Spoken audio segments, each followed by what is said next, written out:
Hi, hello sa inyo guys. So, welcome back again sa ating video ngayon is pag-uusapan natin kung paano mag ah, kung paano mag-change ng location doon sa ating Microsoft Windows.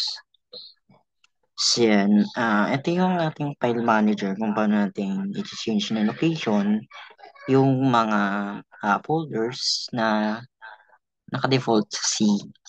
So, yan.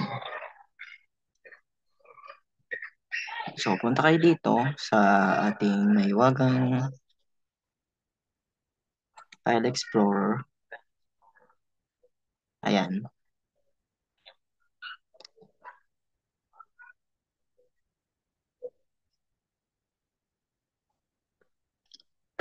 So, pagpunta nyo kay File Explorer, may makita kayo dito sa home,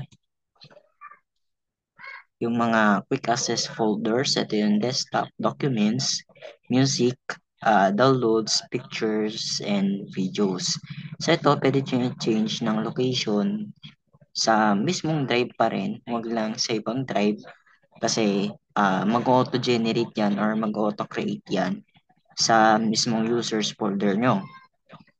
So, halimbawa si pictures. So, si pictures ito, nalaki to, lalo na kung nagre-record kayo or pipicture kayo sa camera or nag-screenshot kayo or nag-screen record, ganun. So, si pictures, para mapalitan yan is right-click nyo yung pictures folder. Tapos, click nyo tong properties or alt-enter. Pagka-click nyo ng properties, may lalabas na small pop-up box, which is the pictures properties. And then, you can see these tabs. Yan, si location, previous version, customize, general, sharing, and security. Pupunta kayo dito sa may location. Pag nag-click nyo yung location, ito yung current location niya or yung default location, which is si users, then yung computer name nyo, tapos yung folder name, which is si pictures. So, ang gagawin nyo dyan, para mapalitan nyo, is you can also change this to D, lalo na kung meron kayong D drive at malaki yung ano ni D drive yan. Punta kayo sa D, tapos, you can type the folder name, kahit ano na lang kung anong gusto nyo, ayan. Tapos, click apply. Magpa-prompt yan that the folder D slash yung folder name nyo does not exist. Would you like to create it? I-click nyo lang tong yes. Tapos magpa-prompt ulit yan. Tapos i-yes nyo lang ulit yan. Tapos pagka-yes, restart nyo yung file manager nyo or Windows Explorer. Ayan. So magka-copying yan muna. Restart nyo to. Restart nyo si Windows Explorer nyo.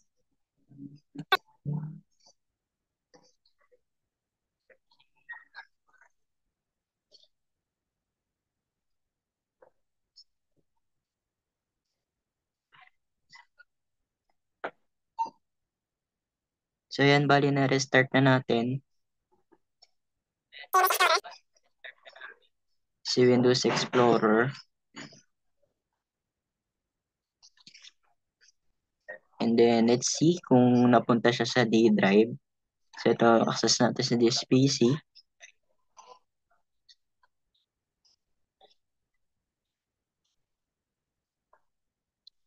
Tapos, punta kayo dito sa may D drive nyo.